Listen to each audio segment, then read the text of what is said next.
Hello and नमस्कार दोस्तों, मैं हूं सुमित बिश्नोई और आप देख रहे हैं हमारा channel Sumit the pharmacist.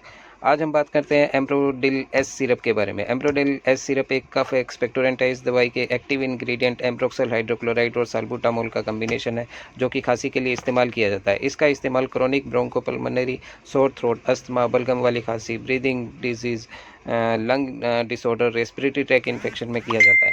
एम्प्रोडिल S के इंग्रेडिएंट में एम्प्रोक्सल म्यूकोलाइट है, जो कि म्यूकस को पतला करके ढीला कर देता है, जिससे खांसी में आराम मिल जाता है। और साल्बुटामोल एक ब्रोंकोडिलेटर है, जो कि श्वास की मांसपेशियों को आराम देता है।